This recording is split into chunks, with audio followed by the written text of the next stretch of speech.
Les playing golfers. Vous imaginez Sébastien Loeb et Daniel Helena commencer une spéciale à l'époque où ils étaient champions du monde sans les notes? C'est l'accident au premier tournant.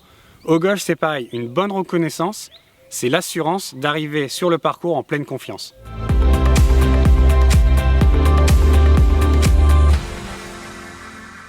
Donc nous voici dans la première étape, le départ. On va vérifier 3 points.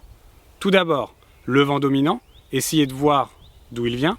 Deuxièmement, les distances importantes, les obstacles, et là où les doglegs peuvent parfois tourner. Et troisième point, et celui-là on a envie de le développer, c'est l'orientation du départ, car souvent les architectes essayent de nous piéger avec ça.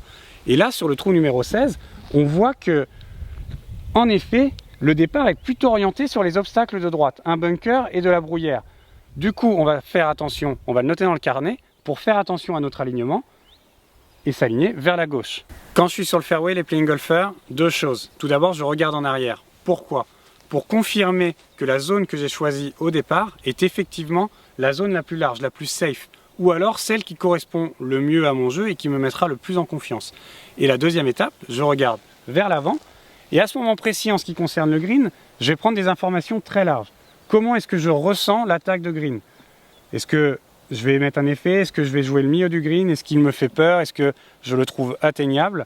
Toutes ces informations, c'est vraiment du ressenti et du feeling. Et aussi, je regarde la grande photo, entre guillemets, l'environnement autour. Est-ce qu'il y a des grands arbres qui peuvent couvrir le vent? Est-ce que le green est ouvert? Et alors là, le vent sera un petit peu plus franc et pourra s'engouffrer un petit peu plus. Toutes ces sensations-là, c'est maintenant que je les prends.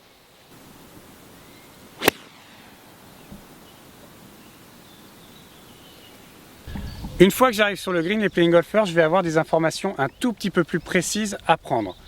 Pour nous, on en voit 4 très importantes. La première, c'est la pente générale du green.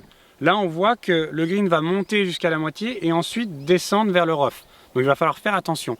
Deuxièmement, la fermeté du green. Est-ce qu'il pitch? Est-ce qu'il roule? Est-ce que la balle va rebondir énormément? Ça, il faut aussi faire très attention. Troisième point à marquer dans le carnet, la fin des obstacles. Voir à combien de mètres, combien de distance je dois faire pour être sûr de les passer. Les bunkers qui sont sur les côtés ou alors les obstacles d'eau éventuels s'il y en a.